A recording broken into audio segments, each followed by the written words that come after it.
The Child by Rabindranath Tagore. There on the crest of the hill stands the man of faith amid the snow-white silence. He scans the sky for some signal of light, and when the clouds thicken and the night birds scream as they fly, he cries, "Brother, despair not, for man is great."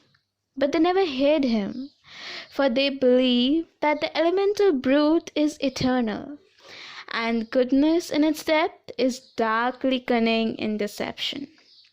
When beaten and wounded, they cry, "Brother, where are you?" The answer comes, "I am by your side." But they cannot see in the dark, and they argue that the voice is of their own desperate desire, that men are ever condemned to fight for phantoms in an interminable desert of mutual menace. The clouds apart, the morning star appears in the east, a breath of relief springs up from the heart of the earth, the murmur of leaves ripples along the forest path, and the early bird sings.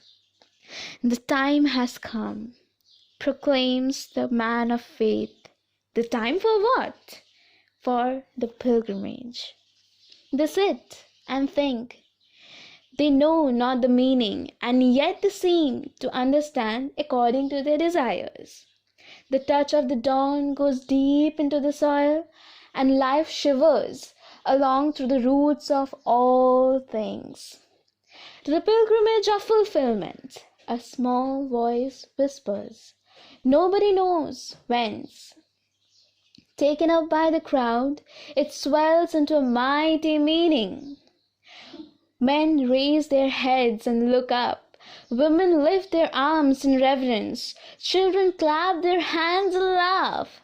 The early glow of the sun shines like a golden garland on the forehead of the man of faith. And they all cry, "Brother, we salute thee." The man of faith moves on along pitiless paths strewn with flints over scorching sands and steep mountainous tracks. They follow him, the strong and the weak, the aged and young, the rulers of realms, the tillers of soil. Some grow weary and footsore, some angry and suspicious.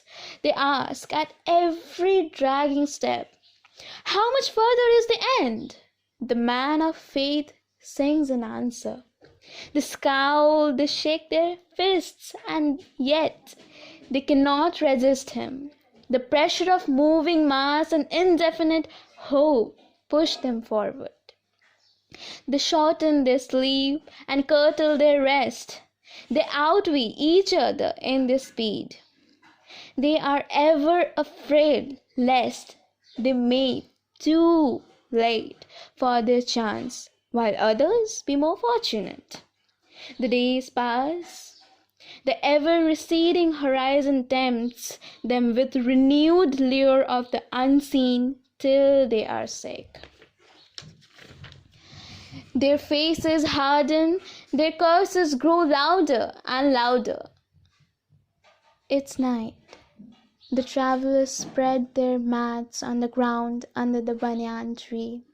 A gust of wind blows out the lamp, and the darkness deepens like a sleep into a swoon. Someone from the crowd suddenly stands up, and pointing to the leader with merciless finger breaks out, "False prophet! Thou hast deceived us!" Others take up the cry one by one. Women hiss their hatred, men growl. At last one, bolder than others, suddenly deals him a blow. They cannot see his face, but fall upon him in a fury of destruction, and hit him till he lies prone up the ground, his life extinct. The night is still. The sound of the distant waterfall comes muffled, and a faint breath of jasmine floats in the air. The pilgrims are afraid. The women begin to cry. The men, in an agony of wretchedness, shout at them to stop. Dogs break out barking, and a cruelty whipped into silence broke my moans. The night seems endless, and men and women begin to wrangle as to whom among them was to blame. They shriek and shout, and as they are ready to unsheathe their knives, the darkness spells. The morning light overflows the mountain tops. Suddenly they become still and gasp for breath as they gaze at the figure lying dead. The women sob out loud, and men hid their faces in their hands. A few try to slink away unnoticed, but their crime keeps them chained to the victim. They ask each other in bewilderment, "Who will show us the path?" The old man from the east bends his head and says, "The victim."